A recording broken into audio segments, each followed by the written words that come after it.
نظر بد کے بارے میں آپ کی خدمت میں 5 باتیں پیش کروں گا۔ پہلی بات، العین حق، رسول اللہ صلی اللہ علیہ وسلم کا فرمان ہے کہ نظر بد یہ برحق ہے، نظر لگ جاتی ہے۔ سب سے پہلے تو یہ بات سمجھنی چاہیے۔ دوسری بات، لو کان سابق القدر لسبقہ العین، اگر تقدیر پر سبقت لے جانے والی کوئی چیز ہوتی تو نظر بد ہوتی۔ دوسری حدیث۔ تیسری حدیث کے الفاظ یہ ہیں کہ قیامت کے نزدیک اونٹ اور نوجوان اکثر قبروں میں جائیں گے تو نظر بد کی وجہ سے جائیں گے۔ چوتھی بات، ضروری نہیں کہ نظر لگانے والے دوسرے ہو سکتے ہیں، اپنی بھی انسان کی نظر بچوں کو لگ سکتی ہے۔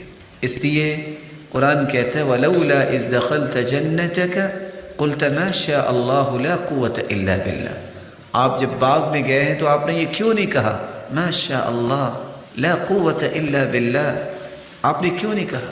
تو جب بھی کوئی چیز اچھی لگے تو کیا کہنا چاہیے؟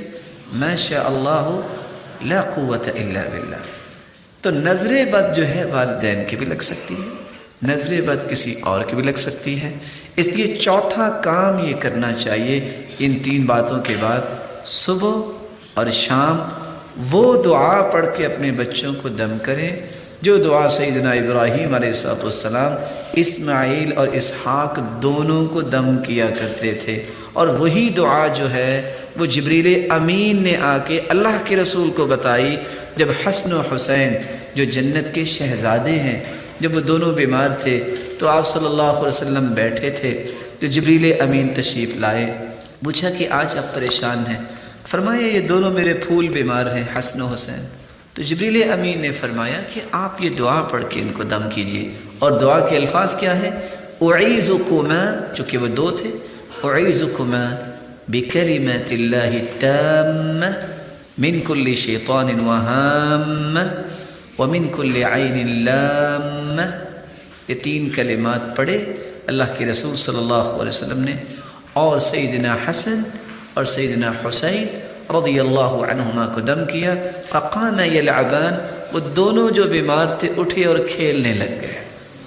5ویں بات جو میں آپ کی خدمت میں پیش کرنا چاہتا ہوں، میں آپ سے بھی گزارش کروں گا، ہر نماز کے بعد 2 صورتیں جو سورۃ الفلق ہے سورۃ الناس، اس کو پڑھنا نہ بھولیے۔